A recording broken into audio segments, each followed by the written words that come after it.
I don't know. It's the end of October. We're back working on the 4166. There's, I don't know, 6 inches, 4.5 inches of snow on the hood here. Just beautiful. It's always nice to work outside in the winter.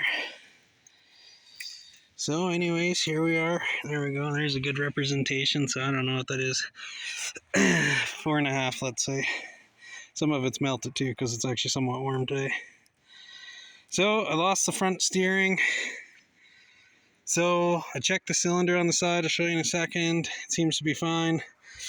And then ended up finding a leak. So I'm hoping that's the problem. So there's the used power lock valve or whatever. It's a Mitco or something like that.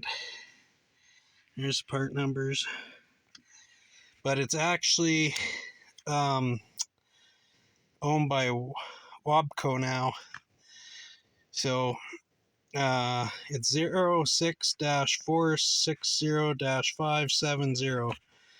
I bought a used one just because the price of the new one's so ridiculous. It's like $2,000 to $3,000 depending on where you get it from. So got this out of a wrecker.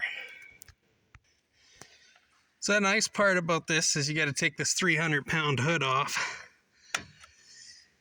And then once you get that thing up so it doesn't guillotine you, that's where the power lock valve goes. There's the flange plate for it and the bulkhead or whatever right on the back of the brake pedal. Disconnected the lines a couple weeks ago. It's nice and snowy. So I took this cylinder off. There's a pin there. Pulled that tie rod, took the pin out. Took this pin out, swung the cylinder back, put the pin back in, and the steering wheel extends the ram right there. Back and forth. So I think the hand pump up underneath the steering wheel is good. So I'm hoping it's the massive hydraulic leak that was in that old valve coming out of the back of that power lock valve. I got the hood propped up there, safety block in place. I normally put that in there, but for some reason it wanted to go higher. Don't matter, we're not working on that side. This side is safely secured. Bolt, safety block. So you got to put your head right in there. And it would be like a guillotine, this tin coming down sharp on you.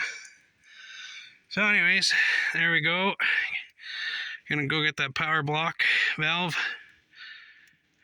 and put it in there. There's the valve, Wabco, Mitco. There's the instructions. There's the one we're working on. Right there.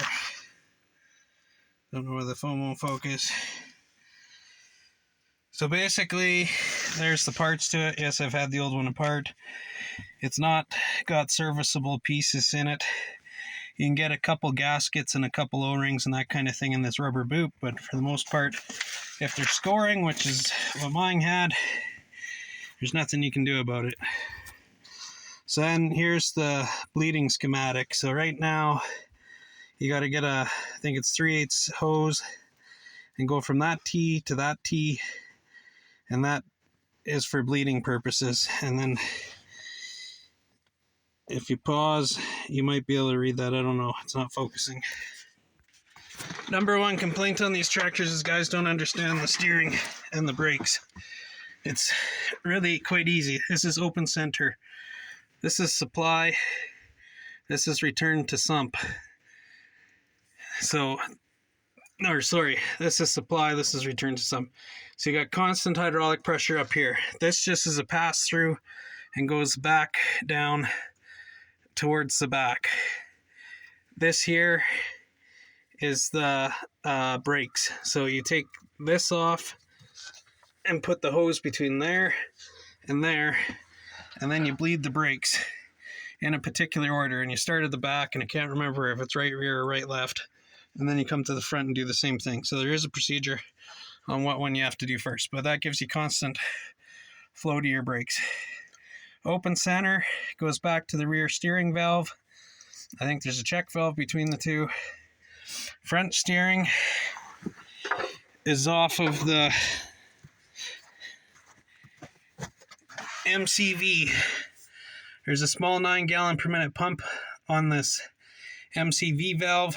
The PTO on this tractor hooks in right there. The hose is down there somewhere, probably dangling. This here comes from your hand pump right there through the firewall or bulkhead, and it shuttles a spool back and forth. Then there's 2 lines behind here that come down to the steering cylinder right there and there. So there's 2 pumps. There's the main pump, 20 gallon per minute or 30 gallon per minute was an option back in the day, and then the little 9 gallon per minute pump. The little 9 only does the front steering cylinder and the lube for the transmission. And I can't remember what it is, but I think it's 6 gallons a minute is for the front steering and 3 gallons a minute is for the transmission lube. But I might have that backwards. I'm pretty sure that's the way it is. You get 9 gallons at the end of the day. One's 6, one's 9. So anyways, this one had a gaping hole in it, so we lost all the pressure on the brakes, and then the rear steering and everything was acting funky. And then I've got the issue with the front steering as well. So anyways, valves in, hood still off, the side panel still off, but I am having trouble hooking up that clevis in the back, so I got to go find a really long stick or punch or something and tap it in with a hammer. So anyways, there's the power valve power lock valve replaced.